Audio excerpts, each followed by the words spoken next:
Okay, Rupert, David Letterman hasn't been on CBS for years, yet his merchandise is still killing it.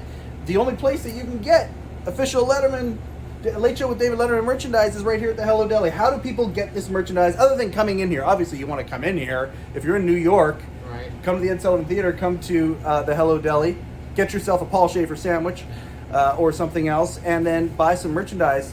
If people can't make it to New York, what's the best way to get some of this merchandise? Well, they can get on my website, hello-deli.com. Yep. And order it there. Now, do you pack that yourself? Do you pack it, this merchandise, and send it off to people yourself? I do. Okay. Yep. If people ask you to add onions to the order, will you add onions to the order? Absolutely. That sounds great. The Hello Deli is the sponsor of the Letterman Podcast. We are so grateful for that, Rupert. We're so grateful for you. And My pleasure. on a personal note, thank you for the years and years and years of entertainment that you have brought. Not just America, I'm Canadian, but brought the world. Thank you very, very much. My pleasure. Thank you for watching. Absolutely. La, la, la.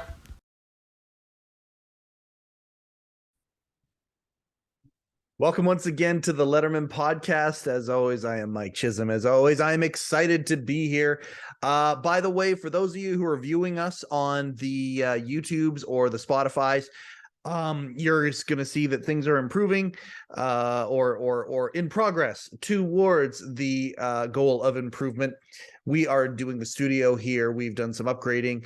Right now, you're getting a bit of a film noir kind of a deal as we, behind the camera, are remixing the studio and doing things up here. So hopefully you enjoy the technological improvements we here at the Letterman Podcast are putting into place.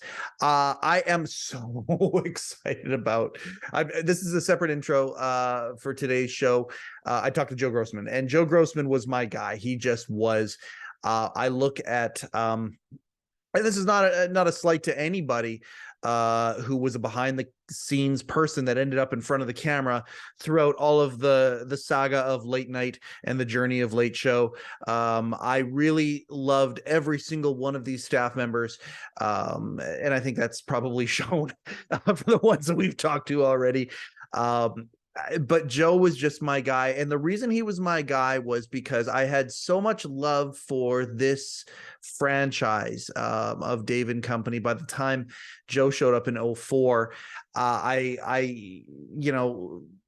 make no bones about how much I loved what Dave and Company evolved into. I loved the Big Show.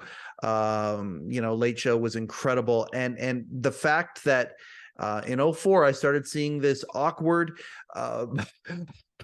person who claimed to be a writer, but didn't really say very much, had this deadpan down. And it's one of those people where it's like, is this really one of the behind the scenes people, or is this an actor that they hired portraying one of the behind the scenes people?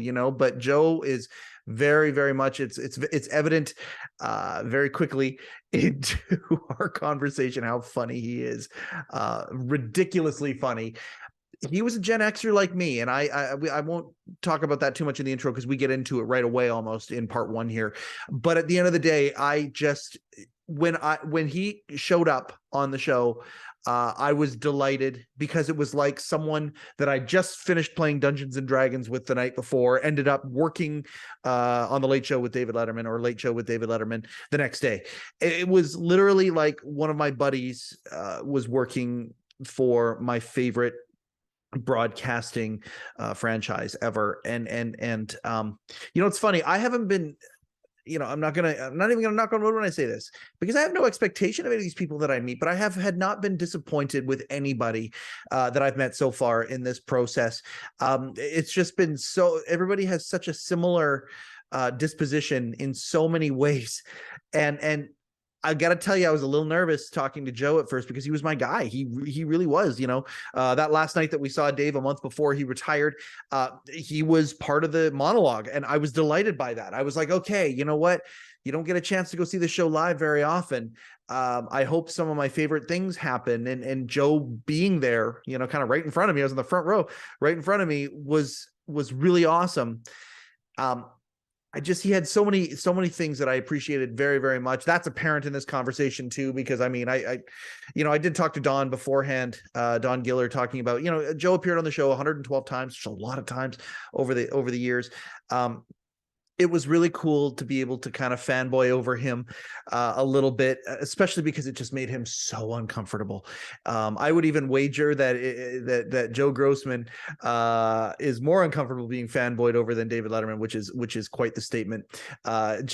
I'm so grateful that I have him in my life now that I can just send a message to.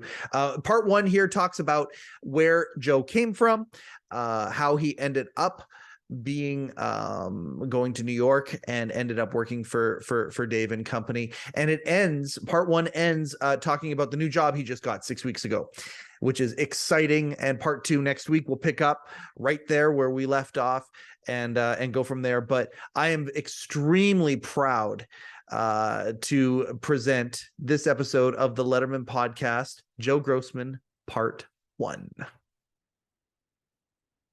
Get going now. Okay, so here's the thing. I have you were always one of my very favorites in the entire world, and I'll tell you why.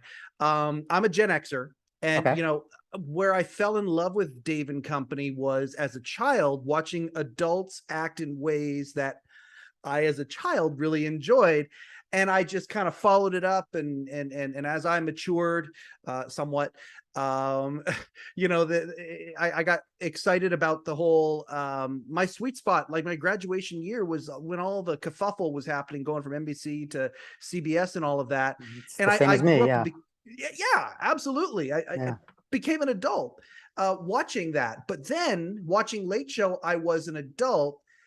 And then one time, I don't even know if it was your first appearance, and I think your first appearance was in 2004. You started working for Late Show when? April 5th, 2004. Okay, and I think it was like I asked Don's about it. The first one that we came up with was it was like a staff member of the week or something like that in the audience. Yeah, I think it was over that audience shot that we called the Act 5 in the business. Sure. Yeah, and you know, Allan would just do a silly announcement over the big sweeping shot of the audience. And I think it was the Stangles who wrote that one, the Eric and Justin Stangl, the head writers who hired me. And it was just a silly announcement about the employee of the night. I don't remember what it was for, but it was just congratulating me on, like, I think eating something weird or something like that. And I don't think it was even my name. I think it was just my photo with some other name. But yeah, that was I think I have a list somewhere that they made of me of all my appearances. I just have to dig it up. But that was the first one. 112 of them. Oh, I didn't know it was that many. Wow, that crazy. Like that's a huge number. And I'll tell you why I got excited. I knew you were a writer there. And that was great. All your bits were ones that I just appreciated so much. And there's 2 reasons for that. Number 1, you appeared to be similar to me. You appeared to be a Gen X kid who had probably observed the same thing that I observed, adults acting silly, and you got to go work there. And I just would live vicariously through that. And the second thing is you're a Gen X kid. I'm a Gen X kid. You came out to Enter Sandman, and those 2 things right there solidified me. Okay. Never mind the fact that your jokes and your deadpan were so good. I just thought, oh my God, there's a Gen Xer working for Dave and writing for him. I don't know if any of that is true. That's just what I thought in my 20s when I was seeing you for the first time. Am I on base like that? Is that right? Yeah, I think so. I was born in 75, so yes, I'm a 76 kid. I am okay, so we're about the same there. Yeah. You know, pretty, you know, a little later Gen X. I was 28 when I joined the Letterman staff, and at the time I was a very young writer.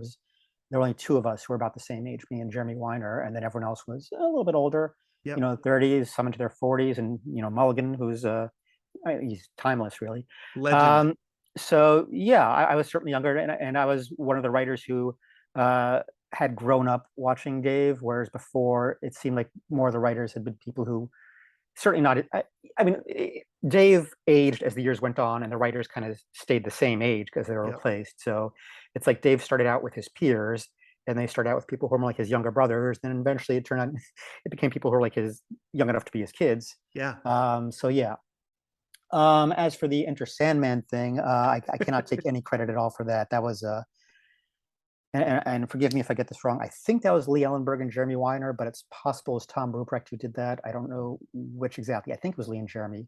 And I guess that's a reference to. I hear that in sports games, athletes like the batters often come up with a little song to play them on. Yep. And I think they just thought that was a funny sort of homage to that, to have me come out to this big high energy, aggressive, badass kind of song, and then I come out there with my Tommy Newsom energy, just Yes. barely mumbling loud enough to be heard on the microphones. So And fantastic. And enters Sandman, and then you come out and the monotone deadpan. I like, yes, that so it matches in all sorts of ways. I just loved it so much. My Magical Night, that I've talked about it a lot on the show here. My Magical Night there, pictured behind us, me and Dave. Sure. You came out. That was a month before the retirement. One of the first sketches of the evening. So Dave comes out, he referenced our conversation. I had that magical moment, one of the lily pads that led to the show. But in the monologue, so he comes out and references us, our exchange beforehand. But in that monologue, you and RJ came out and you did a gag where it was, it might have been your last time actually out there doing one of these gags. You did a you did a highlight of your appearances on the show, of your 2 appearances on the show. Yeah. Do you remember that night, or are they all a blur? It is kind of a blur. I remember that bit. I think RJ came out to show a reel. It was probably like 3 clips of us basically just walking out like we just had a minute ago earlier, and it's the classic Letterman device of let's do a little bit of build up to something that's going to be very disappointing and a waste of time. Absolutely. And that's kind of what the show was all about. It was a let's find, we have an hour of time to kill every night. Let's just find vaguely interesting or disappointing ways to kill that time. So absolutely. But yeah, that was RJ and I did a whole bunch of appearances in probably that last year or 2. Yeah. And I'm happy to talk about every appearance I did and whatever things, and I know you're very effusive in your praise of the writers and everyone else involved with the show. But I have to say I can't really take credit for much of any of that. I don't think all of my appearances, I think, were written by other people. I never wrote myself into the show. Yep. I wasn't like, Lucy saying, "Hey, put me in the show, make me a star." No. So it's like the other writers sensed from the beginning, oh, this is a person who's not very comfortable with attention. So therefore, what we have to do is give him the attention that will create some sort of a awkward magic. But Dave always liked having staffers on rather than actors playing characters. So anytime you could turn a staffer into a character, that was helpful. And especially if it was someone who you could tell wasn't really entirely comfortable being on the air. I mean, that's how. I mean, Rupert G. He's a smart, friendly guy, but you can tell he's not exactly, Mr. He's not super telegenic and like, let's entertain America. He's like, he's trying to sell sandwiches, and here comes a camera into the deli. Oh, he'll be friendly, but like, you can tell he's not dying to be a star. And Biff and Pat Farmer, and going back to the old shows, Al Marr or Larry Bud Melman. He was an actor, but just barely an actor. And the thing that they all have in common is they kind of probably don't belong on camera. Right. They're not super photogenic. They're not super charismatic. They don't have any discernible talent. So of course it's going to be fun for Dave to put them on there and see if he can kind of milk some awkward energy out of them. So I was very, very pleased to be one of those people who the show latched onto in that way. I never expected it or imagined it would happen, but the other writers were very kind enough to try experimenting with me like that. So, well, it's fascinating in many, many ways. And you've done a very, very good job of truncating 2 or 3 of my questions right there. And I love that because, the idea that the other writers would write things for you. Oh, let's use Joe in this, or oh, let's have a Grossman bit over there. And the unlikely blessings that gives you, not only, being on camera. We talked to Art Kelly about this as well. Suddenly, there's another union that you're having to get involved with, and all of these things. You're an actor now, and beautiful little benefits come from that. Did you ever get a taste for performing because of those things? I mean, you came out, and I imagine, if you would ever do stand up or something like that, I imagine like a Stephen Wright type act where you could just, deadpan, or were you having a hard time? Did you have a hard time staying deadpan throughout all of those appearances? Not usually. I mean, I practiced those a lot, not so much to get the lines down as it is just to kind of make it autopilot, so I wouldn't have to think too much and I wouldn't have to worry about losing focus and accidentally smiling or laughing. Right. The hard part there was Like there was only a few lines to memorize usually. I didn't get a lot of dialogue, or if I did have lines, they were actually in that little notebook I'd be flipping through or something. So I could just read them instead of having cue cards. And that was my real notebook, by the way, which I used to use to jot down ideas. The other writers thought, let's put Joe's notebook into the bit. Fantastic. But the only thing I had to worry about with those pieces in terms of breaking or something was Dave going off script. Yes. Because he would sometimes, either just because he didn't like to be too scripted or because he literally just wanted to screw with you. Not literally. He wanted to break you. Deliberately wanted to screw with you. And it's like, okay. And I can only remember one time that it happened, and it wasn't because Dave went off script, actually. I think it's just the line was just too ridiculously stupid that I couldn't handle it. And I there were many times that I came out and drank urine for various reasons. It's not the thing I'm most proud of in life. It's also not the thing I'm least proud of in life. It's probably somewhere in the lower to middle quarter. But there was one where I think I was the survivalist Ox, the wilderness expert, who was sort of like a Bear Grylls type. That was a Tom Ruprecht piece, I believe. And I was drinking urine, and I guess the joke was I wasn't drinking urine because I needed it to survive, because I was here in New York City. I just seemed to enjoy it for whatever reason. And one time Dave asked me, "Oh, by the way, whose urine is that?" And the scripted answer that I'd prepared, that was written for me, I'd rehearsed it to make sure I wouldn't laugh, and I still laughed a little bit, was Herbie Hancock's. And I think that was a reference to him having been on the show recently. I'm not even positive that's true. But it was just such a random, out of left field answer that I did break a little bit on that one response, saying that for some reason I was drinking the urine of beloved jazz keyboard wizard Herbie Hancock. So I'm sorry, and then as to the other part of your question, I might have to the performing bug. I never had the desire to perform. But I was always very secretly, quietly delighted that I got to do it. It's like someone would write something for me, and outwardly I'm like, oh yeah, I guess I'll do one of these again if you want me to. But inside it's like, oh, I get to be on Letterman. I get to be on the show that I grew up watching. I get to be whatever, someone in that long line of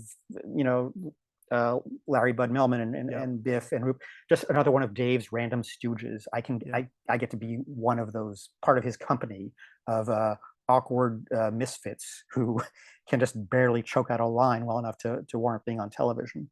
In terms of actual performing, in the years before I was hired as a writer, I made a few half-hearted attempts to figure out how to reconcile my interest in comedy with my colossal social anxiety. And so it's like, well, I guess I kind of want to do comedy, but I don't want to be a comedian. And what do you do? And I remember I first started getting interested in comedy in the mid 80s or so, when I was 10, 12 years old. And that was during the big stand-up comedy boom. So it's like, well, I guess if you want to be funny professionally, you have to be a stand-up comedian. And that always seemed distasteful to me. Not that stand-up comedy is distasteful, but to who you are and your disposition and your biology, it didn't reconcile. Right. And if you're going to be someone who wants to go up on stage and basically say, okay, everyone quiet down because I'm funnier than you and I have things to say, you really have to have the talent to back that up. And I knew that wasn't me. And it was when I started watching Letterman in the late 80s, probably, and I would, at the end of the show, you probably heard other people say this, then all these credits go by, and look, writers, who are like 10 or 12 names of people who I don't know who they are, but apparently they have generated this material, and that's a career option. So if I can, it's sort of the coward's way of being in comedy. It's like, I can write the jokes anonymously, slide them under the door, and then hide when they detonate and hurt someone else, and then I just cash the check and go home. It's the perfect career path for a comedy coward such as myself. A comedy coward. Yeah. So that became my sort of unspoken goal that I didn't tell anyone about in high school. And when I moved to New York in 98, and I thought, well, maybe I should at least try performing a little bit, just to, if nothing else, insinuate myself into comedy circles, maybe get to know other people who might have a similar interest and people who might help you later on in your career. So I did take classes at the Upright Citizens Brigade Theater for I took level 1 and half of level 2 before I decided, I respect it. It's just not for me. The whole I got to ask you though, in macro that thing. class, like, okay, so in that year, did you was anybody notable in that in those two classes of yours? Yeah, I started. I took my first. I sort of dropped in and out of classes from 2000 to 2002, I think. Okay. And in my level 1 class, the introductory class that everyone has to take, there were maybe like 8, 9, 10 of us, and one of them was Ed Helms, who No kidding. has gone on to a pretty good career. A bit of a career in front of the camera. Yeah. So, and of course, none of us knew, oh, this guy's going to be a pretty big star someday. He's going to be in movies and on TV. And, he was just another kind of, the class, a lot of the people who took these classes at the time, and this was sort of before improv became a thing that everyone did just for fun. Yes. And they do for corporate, morale building events and stuff. Yeah. It was really just kind of weird nerds who were trying to get, I don't know. I think he was already doing stand-up and had been for some years. Right. But as far as I could tell, he was just another kind of weird guy who was dipping his toe into comedy and trying to see if it was something worth pursuing. But Wow. if you're going to ask if we had any kind of interactions or anything, I don't remember any really in particular. I'm sure we did some scenes together that no one would ever remember. And I can 100% guarantee you that he has no idea who I am. Sure. But yeah, so that was it. So I did improv for like a year and a half. Yeah. And the thing I discovered was, well, one, I don't like having a lot of people watching me. Yeah. I don't like being in front of a lot of people and having the attention on me. And I don't like having to make stuff up on the spot. It's terrifying to me. Oh yeah. So again, the idea like of writing stuff and being prepared. I'm fine if I'm prepared. I'll go up in front of an audience and I'll go on, going on Letterman. I was nervous but not terrified. It's like I Yep. know my lines. I know what I got to do. I'm fine. Yep. But acting, it's like no, I can't do the acting, and I get like conveying emotions, and I don't have any emotions as far as I can tell. So trying to convey them just did not seem fruitful. And yeah, so I did that, and then I also did stand-up comedy exactly one time. Yeah. I was working as I was a writer and editor for a magazine in New York City called Time Out New York. It was sort of like a local entertainment, arts and entertainment and listings magazine. Yep. And for a few years, I kind of ran their comedy section and also their TV section for a little bit. And someone had the idea of, oh, what if we send our kind of awkward comedy writer, editor guy to go take a stand-up class and then write Yep. about it? So, okay, yeah, I'll do that. So I took an 8 or 10 week comedy class at some local, I don't even know what kind of operation they were, but it was fine. And basically it was just, I didn't really learn anything or pay attention much to the class. To me, it was just, okay, this is sort of my coming out as someone who in some way wants to do comedy. Yes. And this is me sort of committing to it. And so it's going to be, I go to this class every week and someone will make sure that I wrote something that week. And then they'll force me to go up on stage at the end of the thing. So after 8 or 10 weeks or whatever, we had a graduation show at Caroline's Comedy Club on Broadway. Very cool. And yeah, it's a nice place. It's a real club. Yep. Performing at like 4. No, it wasn't. It might have been evening. No, I don't know if it was afternoon or evening, whatever. But it was just to an audience of friends and family. So it's like the Okay. easiest. It's like absolute training wheels for any kind of performance. But Sure. I will say I did very well being on a bill of complete amateurs who had no business doing comedy. Yep. By that standard, they were. I slaughtered them. But again, but you didn't get addicted to that feeling, because that's where that moment is for many comics a pivotal moment where Absolutely. They're like, oh, I like this, I want to ride this lightning for the rest of my life. That didn't happen for you. No, because I also knew enough from having interviewed comedians for the magazine and stuff, just reading about comedy, that a lot of comedians have that experience where the first night you just absolutely kill. Yes. And then it's going to be 5 years before you have another good night again. It's like, yes, you know what? Let me go out on top. I did what I want to achieve. As far as I'm concerned, I'm George Carlin here. So, why? Oh, there you go. Been there, done that. Time to move on to the next thing, because I've conquered stand-up. I'm 1 for 1. No one has ever done as well as I have in comedy. It was fine, and honestly, I did a 5-minute set that I still think back. That was a fairly good joke, and then laugh. It was, oh God, I can't believe. Do you remember any of them? I do remember a few of them. I'm not sure if I want to share any of those right no. now. Is there any that you want to throw out right now? Anything, any premise, any Oh gosh, probably not. Okay, fair enough. We'll move on. Yeah. Did you okay, so let's take it back. You're okay, so you and I are very similar in the sense that we love this thing. I waited till I was 46 to express it in this way. It was very similar to, Dave has talked about how he did stand up because it was a discipline he knew that he would have to master or be a part of, but that wasn't his kind of end game. I've done stand up a few times this last couple of years as this awakening for me of being a broadcaster, and especially wanting to help preserve this body of work. I don't know why I have it in me, but I do. So I can understand what you're talking about, going and maybe getting some of these skill sets under your belt. You're in high school, you're watching this.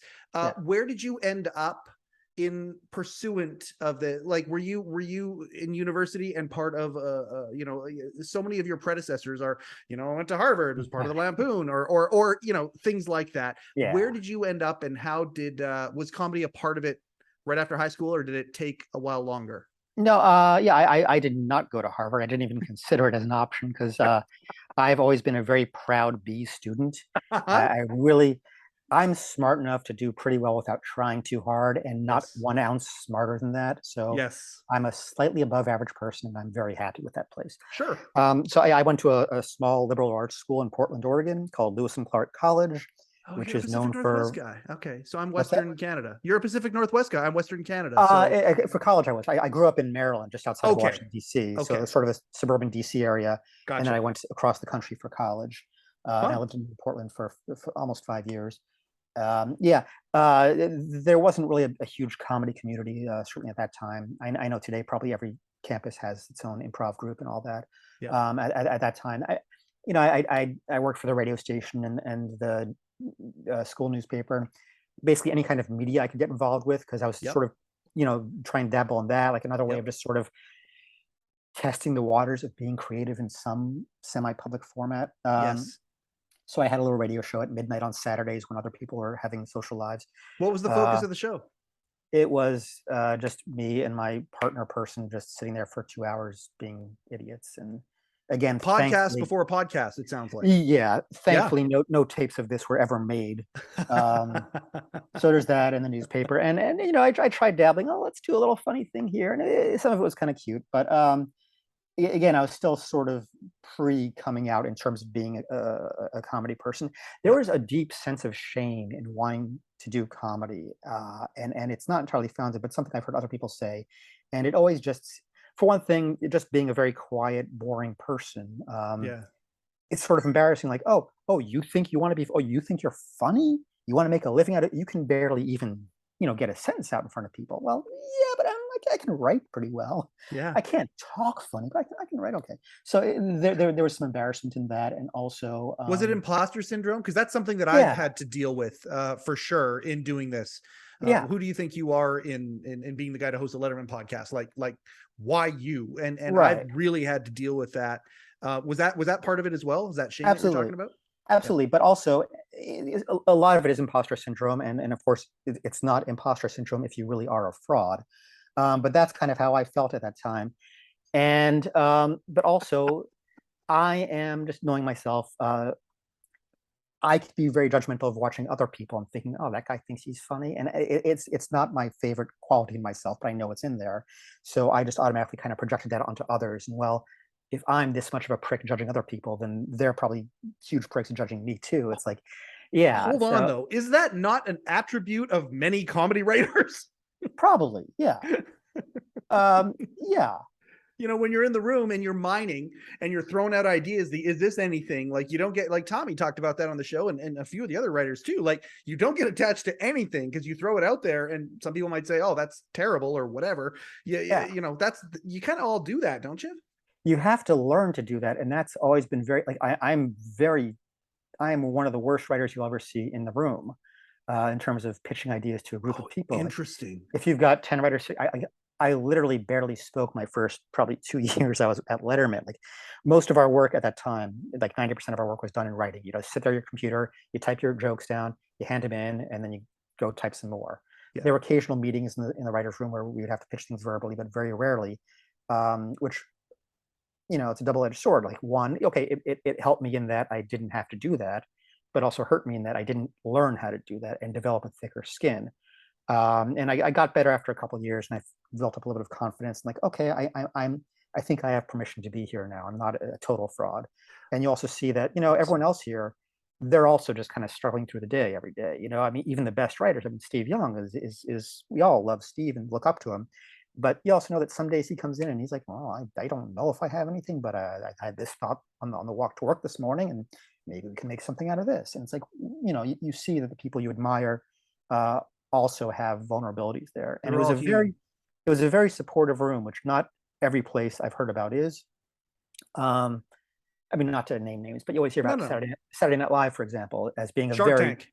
Yeah, it's a very competitive place, and justifiably so. If you're a comedy writer and you're there and you have whatever 20, 25 writers, and there are, I don't know, like 8 or 10 slots open for sketches that week, and only 20 shows per year, and you're fighting for your contract renewal, of course it's going to be very competitive. So there are places that I think maybe rely too much on on creating a culture of writers being afraid.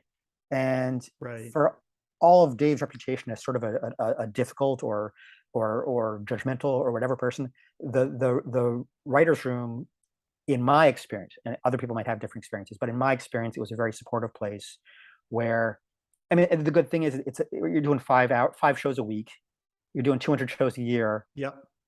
It's not like there's a lack of opportunities, It's not like SNL where you're doing whatever 200 sketches a year and that's it. Like here, we're doing thousands and thousands of jokes every year. So it's like everyone, we're all working this together. We're just trying to fill time, and no one is trying to snipe at you over your idea. Like, oh no, I'm going to kill his idea and get my idea in there. It's like, no, if someone else gets an idea, that's great. That means we don't have to stay late tonight to try to figure something out. So it was really supportive.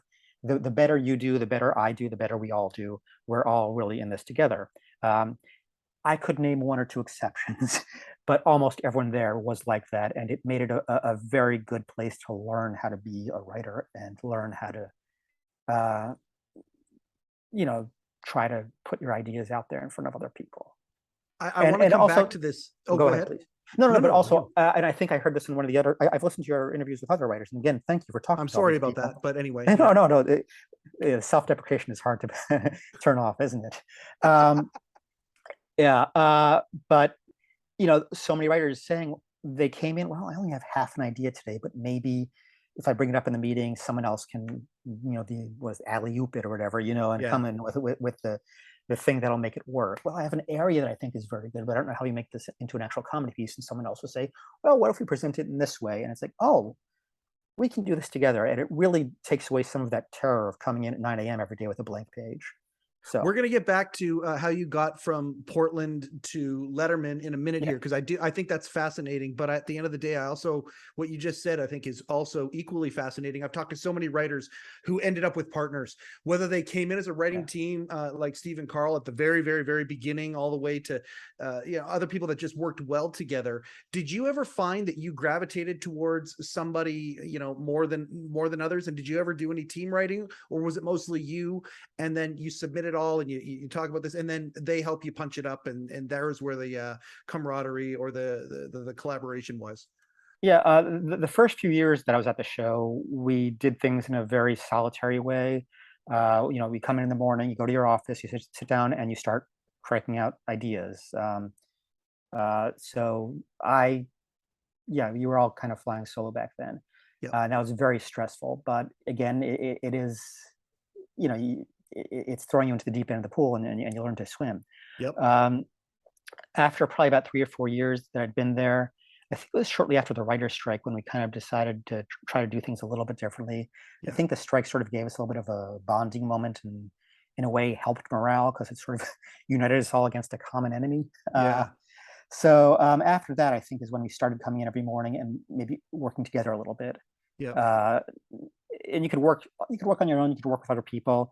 But that opened up as an option. And I started working a lot with Lee Ellenberg and Jeremy Weiner, who were 2 other writers. Both on my hit list of people to talk to. So hopefully, and very good people to talk to if you can.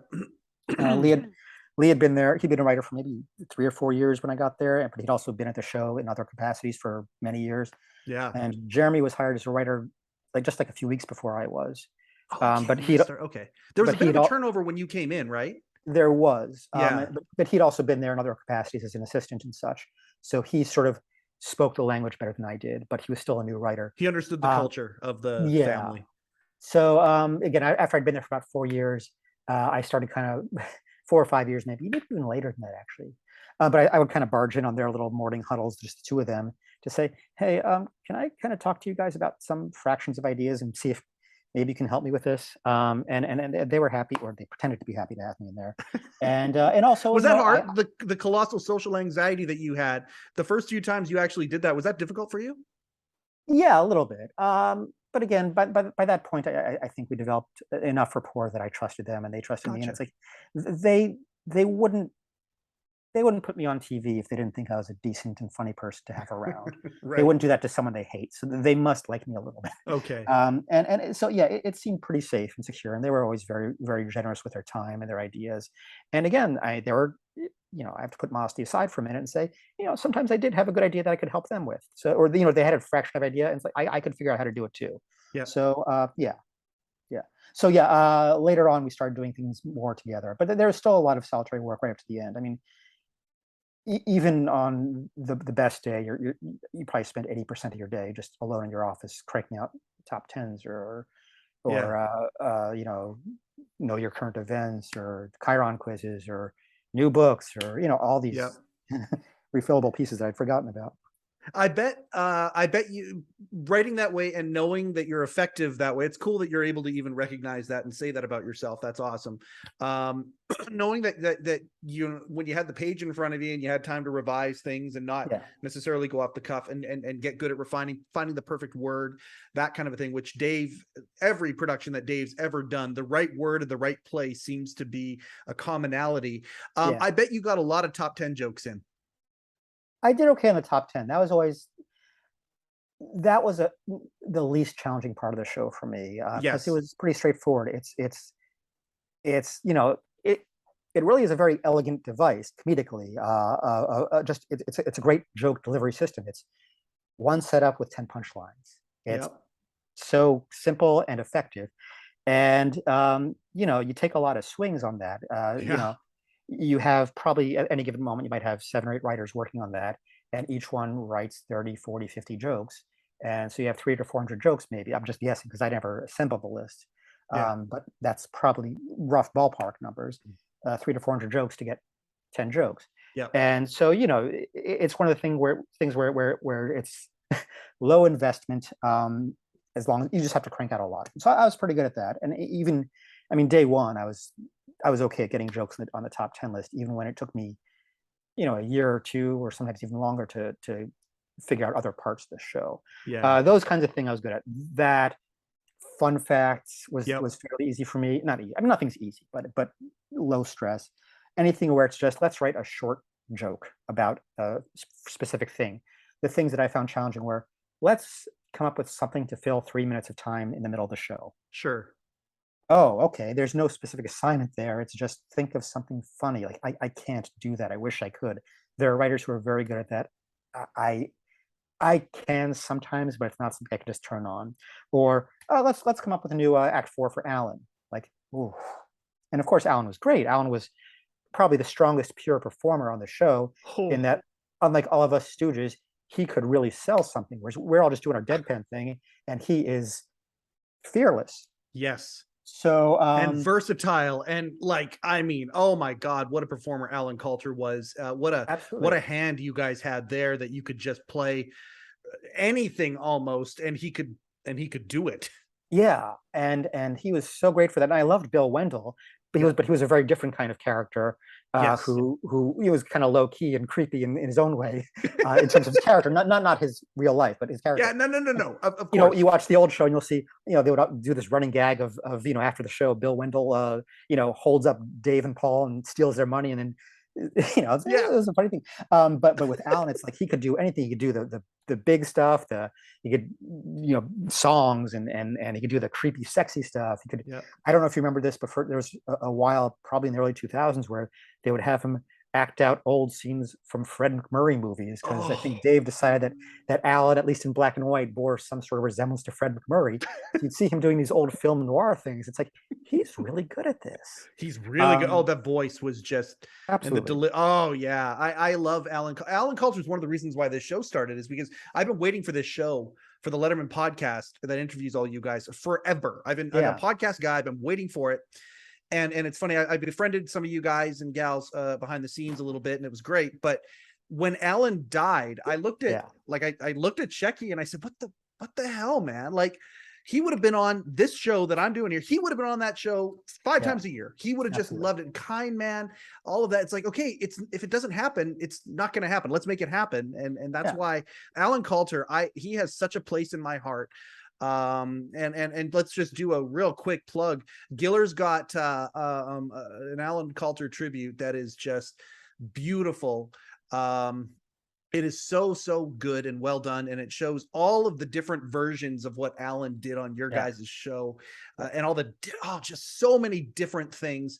The celebrity interview is one of my favorite things. In did you ever write any of this stuff for Allan? I know he had a few people that he was kind of their sweet spot. Did you ever write any notable things for Allan that you can, off the top of your head? I mean, we all wrote for everyone on the show. There was no one who's proprietary or anything. Allan's things, like I always heard that Allan's character, as we knew it, was more or less created by Carter Bays and Craig Thomas, who preceded me by a few years. That they sort of invented the whole creepy Allan, weird pervert Allan kind of thing that became an endless source of amusement for all of us. Yes. And then when they left, I think Lee and Jeremy kind of picked up the mantle and really became the strongest writers for his bits. Like Lee was the one who came up with the Allan Calter celebrity interview. That was his format, and it was a great piece that we did so many times and always just killed. And it had the benefit of seeing his guest reacting to the awkwardness. There were a few times when, I guess, I don't know if Lee was busy or if he wasn't there that day or something. A few times the Stengels asked me to write one of those. So I wrote like maybe 3 or 4 of those, which I was very happy to do. But I'm sure if you watch them, they come off as sort of like a weird off-brand version of it. Like it was maybe made in a different country and translated into a language, then translated back, Which is hilarious in itself, by the way. Yeah. So I did the RC Cola version of the Allan Calter 7 interview. It tastes kind of like the real thing, but it's a little bit off. And I did a few, I thought they were okay, but I'm sure if you asked Lee, he would say, he meant well, but it's my bit. So I always felt a little guilty about that. Lee's a great guy. I love Lee. I still work with him, actually. But like I did one later on in this show. It was actually it was Robert De Niro and Dustin Hoffman. Were both on the show that night. So I guess they decided, well, this is a great opportunity to do one of these celebrity interview things. And I don't know if Lee was busy or whatever. So they asked me to write it. And I did my best to sort of follow Lee's template and try to do things that wouldn't do any disservice to what he'd created. And I thought it went pretty well. It ended up getting cut from the show. I heard someone say it was a little bit too mean. So to Allan? Or Allan was being too mean? No, that Allan might have been being too mean to the guests. Oh, to the guests. Okay. De Niro and Hoffman. Like I don't know. The footage does exist out there online, I believe. From rehearsal or something. And I thought it was pretty good. The one line I remember, because it's Dave complaining. Sorry, it's Allan complaining that Dave stole Allan's thunder. Allan spent weeks trying to book his guest for the celebrity interview, and who does Dave have on tonight right before Allan? The same guests. So it's Allan yelling at Dave for, I've just watched you sucking up to these guys for 20 minutes. Oh, look at this. And the one line I wrote for that I thought I liked is, talking about Dave sucking up to Dustin Hoffman. It's so disgusting. If I want to see a senior citizen jerk off Dustin Hoffman, I'll watch The Graduate. So I thought that was a pretty good line. That is such a good line. Oh my God. So there was that, and we also said some horrible things to De Niro. It's so clever. I think Allan called him. I think he called De Niro Fonzie, Um, so that was a lot of fun. But again, I have to confess that I think the tone was probably not uh, quite there, and Lee would have modulated it much better than I would. But yeah, it Well, was I fun. like an RC Cola float every now and then anyway, so Yeah, that sounds good. I want to go back and connect Portland and yeah. University radio show Joe to moving to New York. That magazine that you wrote for, was that your first gig? And did you know, okay, screw it. I've seen people go and become interns at this show, and I'm gonna go and do the same thing. I'm gonna go work for Dave. That's my Conan O'Brien famously, he had he had two places he wanted to work when he left college, David Letterman or Saturday Night Live. Yeah. And that was his list. Was that you, or was that sort of did you have a few more lily pads to jump across before you realized I'm gonna go work for Pants? No, I mean, I graduated in 97 and kind of lingered in Portland for a year, not knowing what to do and not being able to find work. And luckily, my girlfriend at the time had always wanted to move to New York. And so she said, let's just go to New York. Come on, I want to go to New York. Let's go to New York for totally non-show business reasons. She just always loved New York, and she wanted to study to be a teacher here. They have some very good teachers colleges. Yep. So it's like, okay, I guess. And if I do that, I guess I could try to weasel into this whole late night thing.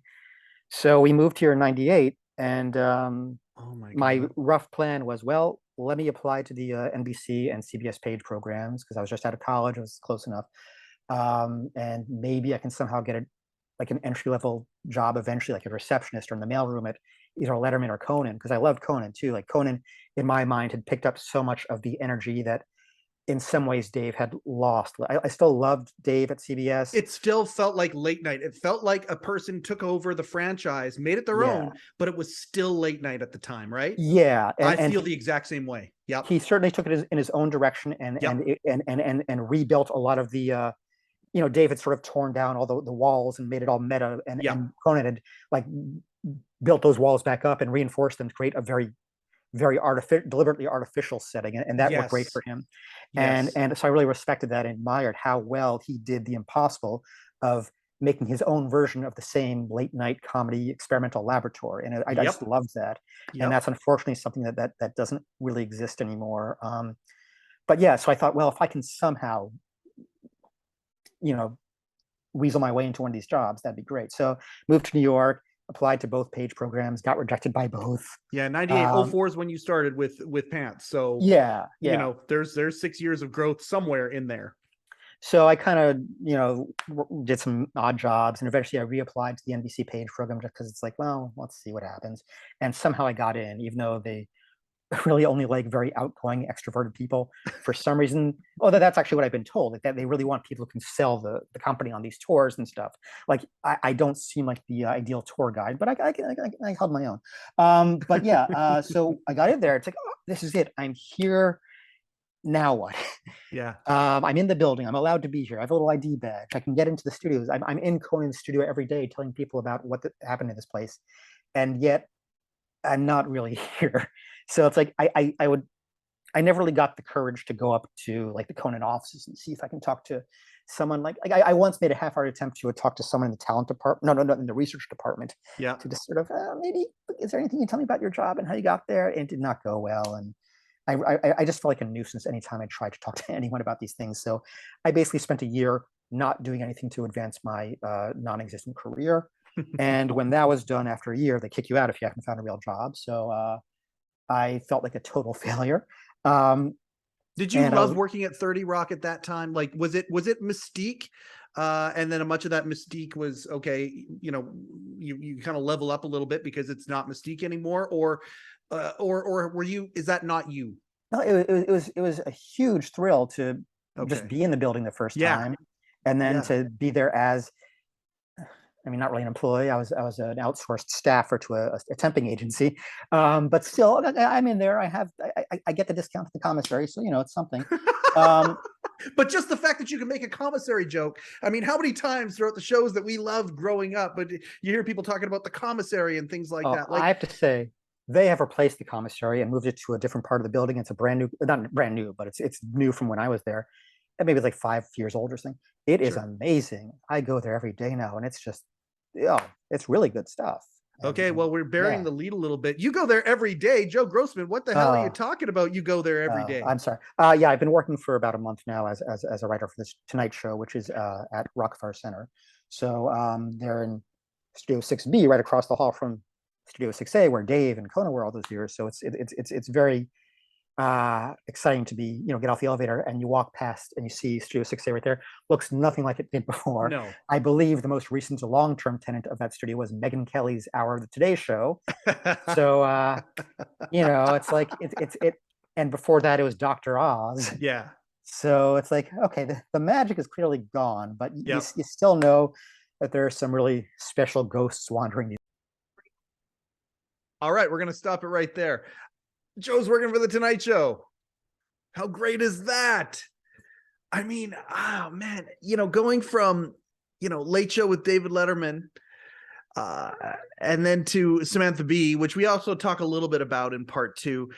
And then now, that ends in 2015, the Late Show, and he's moved over and is working for the Tonight Show with Jimmy Fallon.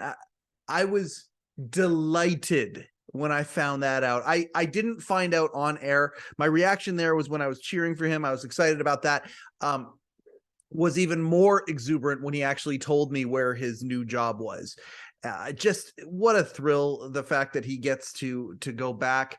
And it's this Gen X thing, where you saw Dave rise up and all this stuff, and the stuff with the Tonight Show, the old Tonight Show, and all that stuff. And then, but the evolution of things that happen, you got this Gen X guy that started with Late Show and then he ends up at the Tonight Show. I love that very, very much. Joe, congratulations on that. I can't wait for part 2, by the way. We're going to talk a lot about part 2, including the little dust up with the Tonight Show and Conan O'Brien. When that all happened, Joe was on staff, of course, with Late Show with David Letterman, and had a couple of my very favorite moments during that little saga as well. Joe, just incredible. As you can see, I'm a kid, delighted kid, listening to him, being made to laugh by him. He's so funny. He's just such a funny guy. I just can't thank you enough. I'm never going to stop talking about how grateful I am for this here, no matter how where it goes, how big it gets. It doesn't matter to me. We're chronicling the greatest body of broadcasting work in history, that of David Letterman and company, here at the Letterman Podcast. Thank you very much for everybody who has supported. Thank you to Rupert G and the Hello Deli. Go to hello-deli.com if you want to find Late Show with David Letterman merchandise, Rupert merchandise, or one heck of a sandwich. Thank you so much. Please like, please share, please subscribe, please come and join us, become part of the conversation in the Facebook group that we have, the Letterman Podcast. Yeah, I guess that's it. That's until we get to part 2 with Joe Grossman next week. That is another episode of the Letterman Podcast with Mike Chisholm. Coincidentally, I am Mike Chisholm. Thank you and good night. Overcoat and underpants.